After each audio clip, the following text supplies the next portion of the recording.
신약성경 107면에 있는 누가복음 9장 28절로 36절입니다. 교독하도록 하겠습니다. 마지막 절은 같이 읽겠습니다. 이 말씀을 하신 후 8일쯤 되어 예수께서 베드로와 요한과 야고보를 데리고 기도하시러 산에 올라가사 기도하실 때에 용모가 변화되고 그 옷이 휘어져 광채가 나더라. 문득 두 사람이 예수와 함께 말하니 이는 모세와 엘리야라. 영광 중에 나타나서 장차 예수께서 예루살렘에서 별세하실 것을 말할세. 베드로와 및 함께 있는 자들이 깊이 졸다가 온전히 깨어나 예수의 영광과 및 함께 선 두 사람을 보더니 두 사람이 떠날 때에 베드로가 예수께 여짜오되 주여 우리가 여기 있는 것이 좋사오니 우리가 초막 셋을 짓되 하나는 주를 위하여 하나는 모세를 위하여 하나는 엘리야를 위하여 하사이다 하되 자기가 하는 말을 자기도 알지 못하더라. 이 말할 즈음에 구름이 와서 그들을 덮는지라. 구름 속으로 들어갈 때에 그들이 무서워하더니 구름 속에서 소리가 나서 이르되 이는 나의 아들 곧 택함을 받은 자니 너희는 그의 말을 들으라 하고 소리가 그침에 오직 예수만 보이더라. 제자들이 잠잠하여 그 본 것을 무엇이든지 그때에는 아무에게도 이르지 아니하니라. 아멘. 여러분들의 옷차림이 많이 가벼워진 것 같습니다. 이제 따뜻한 봄날이 우리에게 찾아온 것 같습니다. 물론 어제부터 해서 약간 좀 쌀쌀해져서 꽃샘추위가 있기는 합니다. 꽃샘추위라고 이야기하니까 한국말이 참 예쁘더라고요. 왜냐하면 외국에는 꽃샘추위 이런 말이 없는 것 같아요. 그래서 꽃샘추위가 뭔가 이러고 찾아보고 했더니 꽃을 시샘해서 추위가 온다. 이래서 꽃샘추위라고 한다면서요. 그러면서 이런 묵상이 됐습니다. 하나님 앞에 은혜와 좋은 일이 있으려고 할 때도 항상 이런 꽃샘추위와 같은 시기와 질투가 있기 마련이더라고요. 그런데 여러분, 우리가 이제 아마 이번 주부터 시작되어지면 우리 주변에 꽃들이 많이 피어나는 그런 일들이 있지 않을까 싶습니다. 아마 여러분들이 이번 주간 4월 달까지 꽃길을 걸으실 것 같습니다. 여러분 그냥 눈에 보이는 꽃길만이 아니라 여러분의 인생에서도 믿음 안에서 꽃길이 되기를 주님의 이름으로 축원합니다. 우리 주변 분들에게 이렇게 축복하시면 좋겠습니다. 주님 안에서 인생의 꽃길을 걸읍시다. 이렇게 축복하시면 좋겠습니다. 주님 안에서 인생의 꽃길을 걸으십시다. 그렇습니다. 여러분 인생에 주님과 함께 동행하는 꽃길이 되시기를 다시 한번 주님의 이름으로 축원합니다.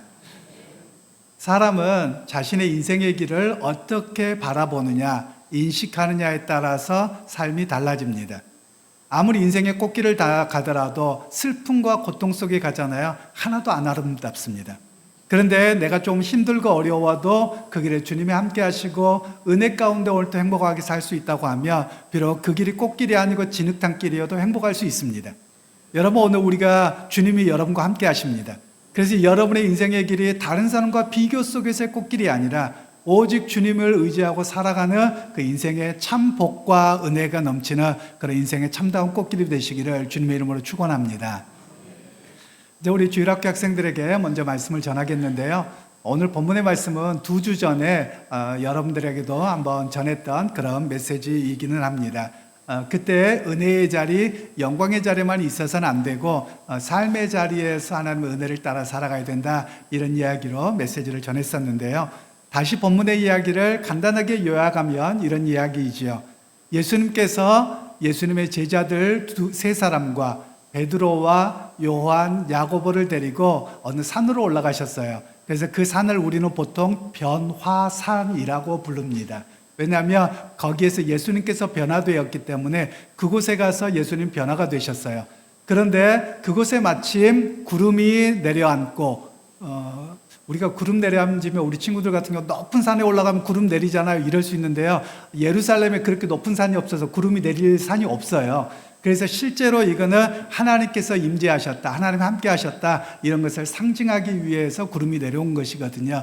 그런데 거기에 모세와 엘리야, 예수님 이렇게 있었습니다. 그런데 조금 있다가 보니까 모세와 엘리야는 사라지고 예수님만 남게 된 거예요. 그런 가운데서 먼저 베드로가 하나는 여기다가 텐트를 치는데 조그마한 집을 짓는데 모세와 엘리야와 예수님을 위해서 짓겠습니다. 이랬었는데 두 사람이 사라져버린 거예요. 그리고 구름이 걷혔죠. 이게 도대체 무슨 이야기인가 라고 할 건데 성경에서는 이런 이야기를 하죠. 성경을 구분하는데 성경이 우리 친구들도 갖고 있을 텐데 두껍잖아요. 그럴 때 두꺼운데 성경을 구분할 때 이렇게 구분해요. 하나는 모세오경이라고 하고요. 그 다음에 선지서라고 하고요. 그리고 시가서라고 해요. 그 중에서 모세오경을 대표하는 사람이 모세예요. 그리고 선지자를 대표하는 사람이 엘리야예요. 그러니까 이들이 전부 다 구약은 그림자라는 거예요. 우리 친구들 오늘 햇살이 별로 없는 것 같은데 밖에 나가서 해가 쨍쨍 떴을 때 그림자가 있어요. 그러면 그 그림자가 나를 가르쳐 주기는 하지만 나예요, 아니에요? 나는 아니죠. 그런데 우리 친구들 익숙한 사람들 보면 그림자만 봐도 누군 줄 알잖아요. 왜 옷 입는 거나 행동하는 거 그림자를 보면 누구일 것 같다, 이런 걸 그림자라고 해요. 그래서 구약에서는 전부 다 모세와 엘리야 그리고 구약 성경이 다 그림자라는 거예요. 어떤 그림자냐? 예수님을 비춰주는 그림자라는 거예요. 예수님을 미리 이야기하고 있다는 거예요. 그래서 이 그림자는 사라지고 진짜로 오신 예수님만 남았다, 이런 이야기를 성경에서는 말씀하고 있는 내용이죠. 그러면서 오늘 베드로와 야고보와 그리고 요한은 그 자리에서 신비한 경험에만 머물기를 원하는데 거기에서 소리가 하나가 나요. 하늘에서 소리가 나는데 너희는 예수님의 말씀을 들어라, 이렇게 이야기를 해요. 그래서 성경은 뭐냐면 우리가 신비한 경험, 특별하게 좋은 때 여기에서만 살지 말라는 거예요. 여기에서 들으라는 말씀은 어디에 가든지 너희의 삶에서 예수님의 말씀을 듣고 마음에 새기고 말씀 따라 살아가야 된다, 이런 이야기를 말씀하고 있죠. 그래서 우리 친구들도 매번 이렇게 주일에 교회 나와서 하나님의 말씀을 듣는 것이고요. 또 삶의 자리로 돌아가서 그냥 내 생각대로 사는 게 아니에요. 예수님이라면 어떻게 하실까? 예수님께서 누구든지 사랑하라고 하고 양보하라고 하고 그리고 은혜를 베풀라고 하셔서 내가 그렇게 살아가겠습니다, 이렇게 고백하는 삶이 되라, 예수님은 이렇게 말씀하고 계셨다는 것이죠. 그래서 우리 친구들도 학교에서나 또는 가정에서나 어디에서 여러분이 그냥 사는 게 아니라 나는 예수님의 사람입니다, 하나님을 믿는 사람입니다, 그래서 그 말씀 따라 살아가겠습니다, 이 고백이 우리 친구들의 고백이 되기를 원하고 언제든지 나는 예수 믿는 사람입니다, 이 신앙에서 여러분들이 살아가는 우리 모든 친구들이 되시기를 주님의 이름으로 축복합니다.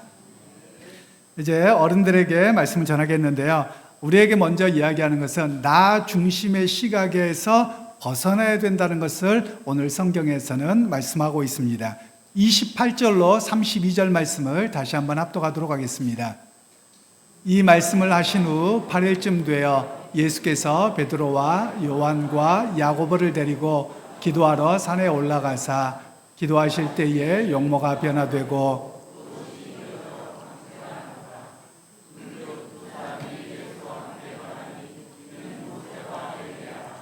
영광 중에 나타나서 장차 예수께서 예루살렘에서 별세하실 것을 말할세 베드로와 및 자기와 함께 있는 자들이 깊이 졸다가 온전히 깨어나 예수의 영광과 및 함께 선 두 사람을 보더니 아멘. 예수님이 베드로와 요한과 야고보를 데리고 일명 변화산이라고 하는 곳에 올라가셨습니다. 그런데 주님이 거기에서 먼저 하신 이야기가 뭐냐면 별세할 것을 말씀하셨다는 거예요. 십자가에서 죽으실 걸 이야기했어요. 그런데 제자들은 듣고도 마음에 담아두지 않았어요. 왜냐하면 일어나지 않을 거라고 생각하거든요. 아마 여러분들도 그럴 거예요. 이 자리에 계신 분들에게 대화를 나누잖아요. 그럼 똑같이 말을 했는데 듣기가 각자 다른 거예요. 그런데 제자들은 왜 못 들었느냐? 예수님께 중심을 두고 초점을 맞추지 않고 집중하지 않았어요. 그러니까 예수님의 말씀을 제대로 알아듣지 못했다라는 것을 먼저 성경은 이야기를 하고 있습니다. 먼저 예수님께서는 그들에게 함께 기도의 자리로 나가자고 말씀하셨거든요. 그런데 제자들이 어땠느냐? 거기서 성경에 보니까 깊이 졸을세라고 되어져 있어요. 즉 기도의 자리에 나가야 되는데 너무 깊이 졸다가 보니까 예수님의 말씀의 의미를 잘 깨닫지 못했다라고 먼저 성경은 이야기를 하고 있습니다. 그러면서 오늘 우리에게 성경은 이야기하는 것이 두 가지입니다. 첫 번째는 뭔지 하면 자기 생각, 즉 주님이 영광 자리에 있을 때, 그리고 다윗의 나라와 같은 정치적인 독립을 꿈꾸고 있는 것에서 생각이 바뀌지 않는 거예요. 그러니까 예수님의 말씀이 들어와도 내가 복 줄게, 내가 이런 하나님 나라 만들게. 그럼 그때마다 그들은 무슨 생각하냐면, 야, 다윗과 같은 큰 나라 만드시려고 하는구나. 자꾸만 이렇게 정치적으로 생각을 하게 되는 거예요. 그런 다음에 그들이 또 하나의 문제가 뭐였냐면, 졸아서 말씀의 의미를 깨달았지 못했다라는 것을 이야기합니다. 즉 실제로 좋은 것도 있지만 오늘 우리에게 말씀하고 있는 것은 사실 내 삶의 무게나 또는 내 생각이 다른 곳에 있거나 이런 것이 있을 때 하나님의 말씀을 제대로 듣지 못하고 왜곡하게 되는 그런 일이 벌어질 수 있음을 우리에게 말씀하고 있습니다. 예수님께서 말씀하셨던 나라는 세상 나라와 다릅니다. 예수님의 나라는 하나님의 나라입니다. 그런데 이스라엘 백성들과 많은 사람들이 생각한 것은 이 예루살렘의 유대 나라가 독립된 나라가 되기 원하고, 그리고 다윗과 같이 부강하고 그리고 솔로몬 시대와 같이 부자 나라가 되기를 원하는 것, 그것만 꿈꿨거든요. 그런데 예수님께서는 그런 나라가 아니라는 거예요. 하나님의 나라는 어떤 나라냐? 하나님의 말씀을 의지하고 살아가는 사람들의 모습을 하나님 나라라고 이야기합니다. 그런데 이들은 그것에는 관심이 없는 거예요. 예수님의 관심은 없고, 예수님의 말씀에 대한 관심, 하나님의 말씀에 대한 관심은 없고 나 중심으로 해석을 해버리는 겁니다. 그래서 바로 그들의 문제가 있었다라는 것을 이야기합니다. 오늘 그런 면에서 사실 우리 한국교회를 보면 상당히 우려스럽고 부족한 부분들이 있습니다. 우리가 보통 한국교회를 가리켜서 기복주의라고 이야기합니다. 기복주의라는 말은 이 땅에서의 복만을 바라본다는 거예요. 여러분, 그런데 기복주의는 복음이 아닙니다. 이 땅에서 복 받는 게 복음이 아니에요. 이방 종교에도 다 그런 내용은 있어요. 오히려 우리의 복은 어떤 복이냐? 예수님을 믿고 의지하고 하늘의 소망을 갖고 살아가는 것이 복입니다. 그리고 그 복 가운데서 살아가는 삶의 모습이 어떻게 나타나느냐? 비록 삶의 모습들이 다르고 때로는 고통과 어려움이 있다 할지라도 나는 주님의 백성이어서 세상 것이 전부가 아니라 하늘의 것을 사모하면서 살아갑니다. 이런 모습이 바로 하나님 나라로 이 땅에 살아가도록 하시는 복음이라고 하는 것입니다. 그런데 우리 한국교회는 복음이 많이 변질돼 버렸어요. 복음이 아닌 것이 가짜가 복음이 되어 있어요. 즉 이 땅에서 잘 먹고 잘 사는 것이, 성공하는 것이 복음처럼 되었어요. 물론 저는 여러분들이 잘 먹고 잘 살았으면 좋겠고요, 그리고 성공했으면 좋겠어요. 그게 잘못된 것은 아닙니다. 그런데 그게 목표가 되어 있다는 말이에요. 예수를 믿음이 뭐냐? 하늘의 소망을 갖고 이 땅에서 믿음으로 살아내야 되는데 그것에는 관심이 없고 뭐에만 관심이 있어요? 이 땅에서 성공하고 잘 되는 것만 관심이 있고 그것 때문에 예수 믿는다는 거예요. 그래서 여러분, 한국교회가 엉망이 되어져 가고 있고 신앙이 바르게 서지 못한 모습이 지금 우리가 겪고 있는 모습이라는 겁니다. 여러분 가운데 혹시 이 땅의 복을 목표라고 산다면 여러분 빨리 방향을 수정하실 수 있기를 소원합니다. 여러분, 하나님 나라로 우리는 새 출발해야만 합니다.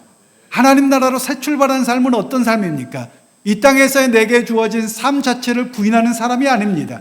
이 땅에서 주어진 삶 속에서도 하나님의 인도하심을 의지합니다. 하나님의 약속을 바라봅니다. 하늘의 소망을 갖고 살아갑니다. 여러분, 이것이 바로 하나님 나라로 살아가는 것입니다. 그러게 여러분, 믿음 생활하면서 하나님 나라로 여러분 출발하고 흔들리지 않는 믿음의 현장에서 살아가게 되는 그런 우리 모두가 되시기를 주님의 이름으로 축원합니다. 이제 두 번째로, 우리는 과거의 은혜, 경험 속에서만 살아가서는 아니 된다. 성경은 말씀하고 계시는데요. 32절, 33절 다시 한번 합독하겠습니다. 베드로와 및 함께 있는 자들이 깊이 졸다가 온전히 깨어나 예수의 영광과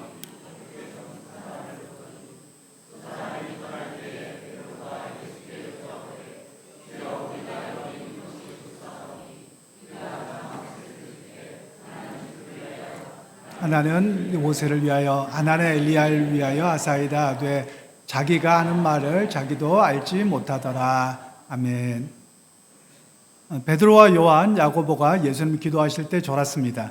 그런 가운데 모세와 엘리야가 나오니까 거기에서 바로 초막을 짓겠습니다. 그런데 표현이 참 우리말에는 안 나타나는데요. 뭐라고 이야기를 하냐면 하나는 주를 위하고, 하나는 모세를 위하고, 하나는 엘리야를 위하여. 그런데 주를 위하여가 아니에요.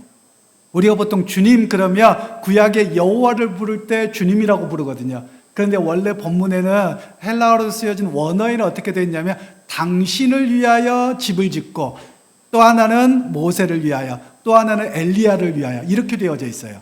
그러니까 이들은 아직 시각이 뭐냐면 예수님이 누군지를 잘 모르는 거예요. 예수님이 구약에 만나주셨던 여호와, 백성들과 함께 하셨던 여호와 하나님이라는 걸 아직 알지 못해서 그냥 당신을 위하여 여기가 좋습니다 라고 머물러 있기를 원했다라는 것입니다. 그러면서 오늘 이스라엘 백성들에게 이 초막이라고 하는 것에 대한 이해가 어떤 의미인지를 갖고 있어야 돼요. 왜 제자들이 갑자기 여기다가 초막을 짓겠습니다, 텐트를 짓겠습니다 했는지에 대한 이해를 좀 가질 필요가 있습니다. 구약에서 이스라엘 백성들은 또 초막절을 지켰습니다. 텐트를 쳐놓고 초막절을 지켰는데 그 초막절의 의미는 두 가지가 있습니다. 하나는 이스라엘 백성들이 광야에서 40년을 살아가는 동안 매번 텐트를 쳤습니다. 물론 오늘과 같은 텐트는 아니겠죠. 텐트를 쳤는데 그때 어떻게 살았습니까?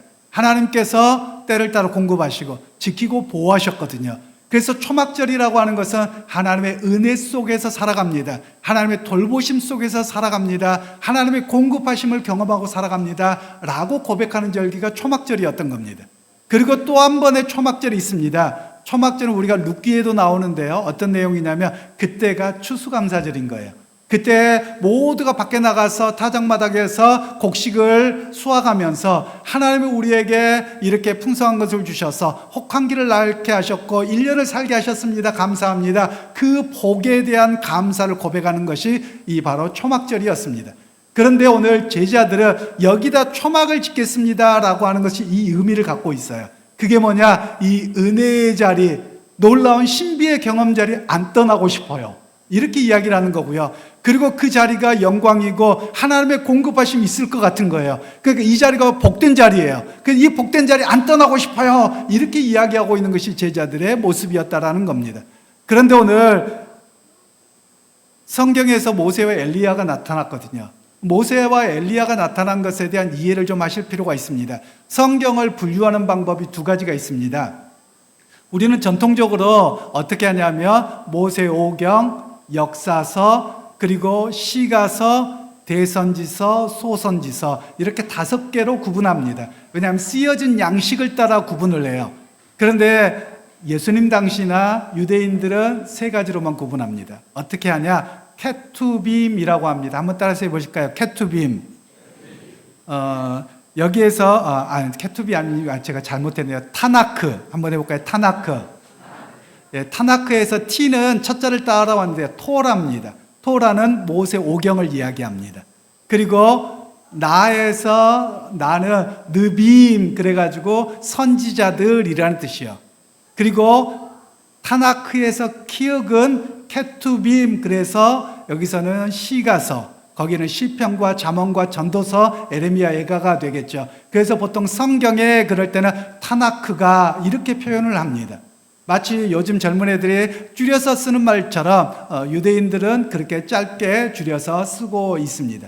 그러면서 오늘 성경은 어떤 이야기를 하냐면 시가서는 하나님의 직접적인 메시지보다도 오히려 하나님 앞에서 우리가 고통과 어려움이 있을 때, 억울한 일을 당했을 때 하나님께 내 기도를 올려드리는 게 보통 시편이고 시가서입니다. 그리고 그 가운데서 하나님 위로하셨던 것을 노래하고 찬양하는 것이 시편입니다.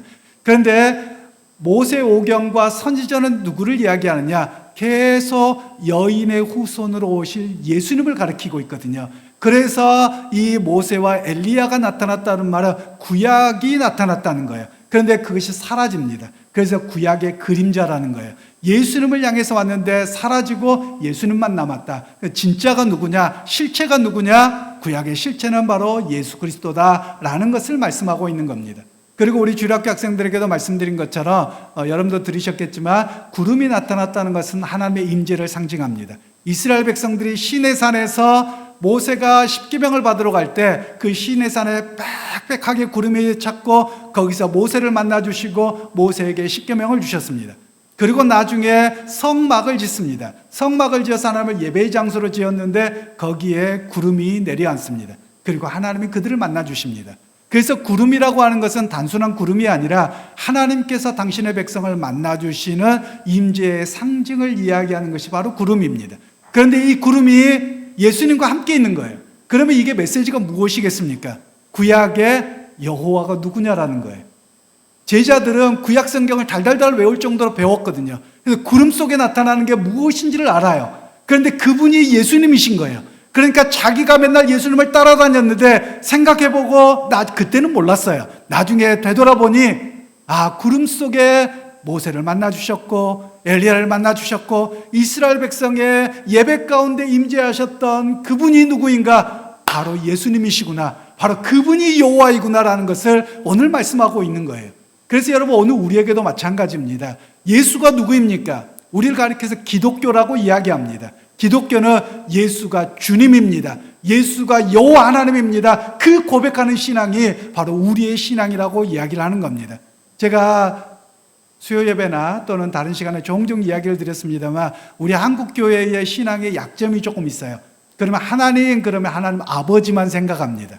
그런데 여러분 우리를 가리켜서 기독교라고 이야기합니다. 기독교라는 말은 그리스도라는 말을 한자어로 번역한 게 기독입니다. 그래서 이 의미는 뭐냐면 예수가 하나님이십니다. 예수가 성자 하나님이십니다. 예수가 창조하시고 그리고 예수가 구약의 여호와로 나타나셨던 분임을 고백합니다. 바로 이 고백이 기독교라는 겁니다. 그래서 사도들은 나의 주님이시라고 고백하는 겁니다. 제가 좀 전에 읽을 때 당신이라고 제가 이야기를 했던 이유가 여기에 있습니다. 제 이야기가 아니라 헬라어 원어에 바로 베드로가 이야기할 때는 주님이라고 고백하지 않아요. 당신이라고 이야기합니다. 아직 예수님을 볼 때 예수님이 누군지 모르는 거예요.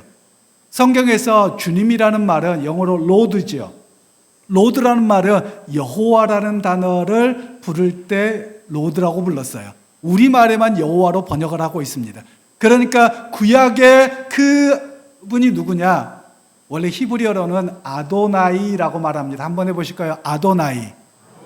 아도나이라는 말은 나의 주님이라는 뜻인데요. 이 단어가 여호와라는 글자입니다. 그런데 여호와라고 발음하는 걸 잘 몰라요. 그리고 당시에는 죄 있는 인간이 하나님의 이름을 부를 수 없다는 거예요. 그래서 이 네 글자가 쓰여지기만 하면 주님께서 말씀하시기를 이렇게 고백했거든요. 그래서 제자들과 그 이후에 바로 예수님이 주님입니다라는 고백은 구약에서 만나주셨던 여호와 당신입니다 라는 고백이 바로 주님이라는 고백입니다. 여러분 우리가 주님이라고 부르는 그분이 누구십니까? 그분이 세상을 만드셨고 그리고 백성들을 만나주셨고 그리고 그분이 이 땅에 오사 십자가에 못 박혀 돌아가셔서 저와 여러분을 구원하신 분이 바로 우리의 주님이요 우리 여호와라는 것을 고백합니다. 여러분 그 고백에서 우리 믿음이 흔들리지 않는 저와 여러분이 되기를 주님의 이름으로 축원합니다. 그리고 이제 사람은 세 번째로 어떤 현상에만 집중하는데 하나님께서는 말씀을 듣고 살아가야 된다 이렇게 이야기를 하고 계십니다. 34절로 36절 말씀을 다시 한번 읽겠습니다. 이 말할 즈음에 구름이 와서 그들을 덮는지라.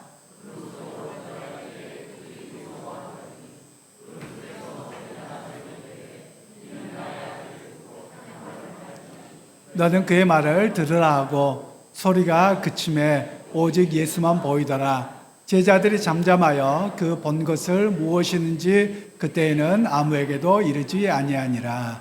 아멘. 구름 속에서 소리가 있었습니다. 성부 하나님의 소리죠. 사실 삼위일체를 설명하기는 어렵습니다. 영어로는 트리니티라고 하는데요. 이 단어를 어떻게 설명할 수가 없어요. 그런데 이 자리에 하나님 아버지의 음성이 들립니다. 즉 제자들은 뭐가 좋다는 거예요? 이 자리에 영광의 자리, 복된 자리 이 자체가 좋아요. 그냥 있을래요. 이렇게 이야기했는데 성부 하나님께서는 내 사랑하는 자, 내 택함 받은 자의 말을 들으라 이렇게 말씀하는 거예요. 그런데 이 들으라는 단어가요 현재로 쓰여졌는데 헬라어에서 현재는 현재 진행형을 갖고 있고 반복적인 의미를 갖고 있습니다. 그러니까 예수님의 말씀을 한번 듣고 알았어요. 여기서 그치지 말고요. 여러분의 삶의 자리로 돌아가서 예수님의 말씀을 듣고 새기고 그 말씀 속에서 살아가라. 이렇게 하나님께서는 말씀하고 계시다라는 겁니다. 그러니까 여러분 오늘 우리의 신앙도 마찬가지입니다. 신앙생활이 교회당에서만 하는 걸로 그쳐서는 아니 됩니다. 교회당에서의 믿음을 고백하고 예배가는 것은 하나님을 만남이고 시작일 뿐입니다. 그리고 듣고 삶의 자리로 가서 삶의 자리에서 그 말씀을 의지하고 살아내는 것이 바로 하나님의 명령이요, 또 은혜를 경험한 사람으로 살아가도록 말씀하고 계시다라는 것입니다. 여러분은 과연 삶의 자리에서 우리가 살다 보면 언제 맨날 성경 묵상하고 살겠습니까? 당연히 매일같이 못하죠. 목사인 저도 못하는데요. 저도 성경 읽고 생각할 때만 그렇지 살다 보면 저도 TV도 보고 뭐 인터넷도 보고 뭐 하지 않겠습니까? 그때도 주님만 생각 이러지는 않지요. 그런데 여기서 말씀 뭐냐면 내 삶의 가치, 밸류가 무엇이냐는 거예요. 내가 무엇을 보고 살아가느냐는 거예요. 즉 세상의 소리를 듣고 세상에 따라서 행동하고 살아가느냐, 아니면 예수님의 말씀을 듣고 하나님의 말씀을 붙들고 살아내느냐, 이것을 이야기하고 있다는 것입니다. 여러분, 우리가 많이 변해야 될 것이 있습니다. 우리가 기독교 문화도 아니고요, 말씀을 붙들고 살아가는 능력이 부족해요. 그래서 실제로 사람들이 말하고 행동하는 내용들을 보면 그냥 세상의 소리를 따라서 그냥 행동합니다. 그리고 아무렇지도 않은 것처럼 살아갑니다. 예수 잘 믿는다는 거예요. 그런데 여러분, 예수 잘 못 믿는 겁니다. 왜냐하면 예수 믿는 사람들은 세상의 가치 기준을 따라서 살아가는 것이 아니라 하나님의 말씀의 가치 기준에 따라서 살아가는 것입니다. 그리고 여러분, 그 기준이 무엇입니까? 제가 종종 이야기를 드리지요. 우리 집사님 기도하셨는데 아마 이번 주가 우리나라에 여러 가지로 어려운 시기가 될 것 같습니다. 그런데 저는 기독교인들이 좀 예수 믿는 가치로 살았으면 좋겠습니다. 무엇이 옳고 그름의 문제는 놔두고요, 예수 믿는 사람들이 폭력을 행사한다? 올바르지 않습니다. 왜냐하면 예수님은 뭐라고 말씀하십니까? 오른뺨을 때리면 어떻게 하라고요? 왼뺨도 대라고요. 그리고 겉옷을 갖겠다고 하면요, 속옷까지 주어라. 그리고 누가 오리를 가자고 하면 심리까지 가주라는 거예요. 그런데 여러분, 기독교가 힘을 보여줘가지고 뭘 하겠다고요? 이거는 조폭의 논리고요, 이거는 믿음의 논리가 아니라는 말씀이에요. 오히려 믿음의 논리는 핍박하면 핍박당하는 겁니다. 그리고 그 가운데서 핍박 속에 살더라도 내 믿음을 지킵니다, 이 고백으로 살아가는 거예요. 초대교회 성도들이 그렇게 했거든요. 그게 오히려 사람들을 감동시키셨습니다. 초대교회 글들을 보잖아요. 그러면 초대교회에서 여러분 나중에 이태리나 뭐 이런 데를 가보시면 콜로세움이 있습니다. 그곳에 가면 야, 기가 막히다가 아니라 저는 너무 마음이 슬프기도 하고 짠하기도 하고 신앙의 선배들이 기억이 되는 거예요. 신학의 선배들이 거기서 로마에 의해서 죽임을 당합니다. 그리고 모두가 죽이는데 열광합니다. 그런데 거기에 요세푸스라고 하는 유대인 학자의 역사가의 글을 보잖아요. 다른 사람들은 살려달라고 하고 도망가고 난리라는 겁니다. 맹수들을 일주일 동안 굶겼거든요. 그런데 예수 믿는 사람들은 그 자리에서 무릎 꿇고 초연하게 죽음을 맞이하는 것을 보고 사람들이 도대체 예수 믿는 신앙이 무엇이기에 저렇게 할 수 있는가? 그리고 저주하고 욕하는 것이 아니라 하나님, 저들이 하는 일을 모릅니다. 저들도 변화되게 하십시옵소서. 그렇게 중보기도를 하고 죽는다라는 거예요. 그걸 보고서 로마가 뒤집혀 버립니다. 로마가 기독교 국가가 돼버리죠. 여러분, 그래서 힘은 어디에 있느냐면 세상적인 어떤 사람의 숫자나 무기나 이런 것에 힘이 있는 게 아닙니다. 힘은 어디에 있느냐? 예수님의 말씀을 따라 살아내는 것에 힘이 있다라는 겁니다. 그래서 여러분, 하나님께서는 그렇게 말씀하신 거예요. 너희가 세상의 영광과 힘과 이런 것을 쫓아 살아갈 것이 아니라 내가 말한 거, 내가 가르친 거, 그 말씀대로 살아내는 것이 능력이고 그것이 은혜요, 그것이 정말 세상을 살리는 힘이다 라고 말씀하고 계시는 겁니다. 그러게 여러분, 이번 한 주간을 살아가실 때 여러분, 세상의 소리에 너무 빠져 살지 말기를 소원합니다. 주님의 말씀을 기억하고 주님의 말씀을 붙들고 살아내는 그런 역사가 여러분 가운데 있기를 소원합니다. 그래서 그것이 능력이요, 그것이 생명이라는 것을 붙들고 살아내므로 세상 가운데 나는 세상에 살아가지만 세상에 속한 자가 아니라 하나님께 속한 자입니다, 그 고백 속에서 드러나는 그런 믿음의 성도들이 다 되시기를 주님의 이름으로 축원합니다.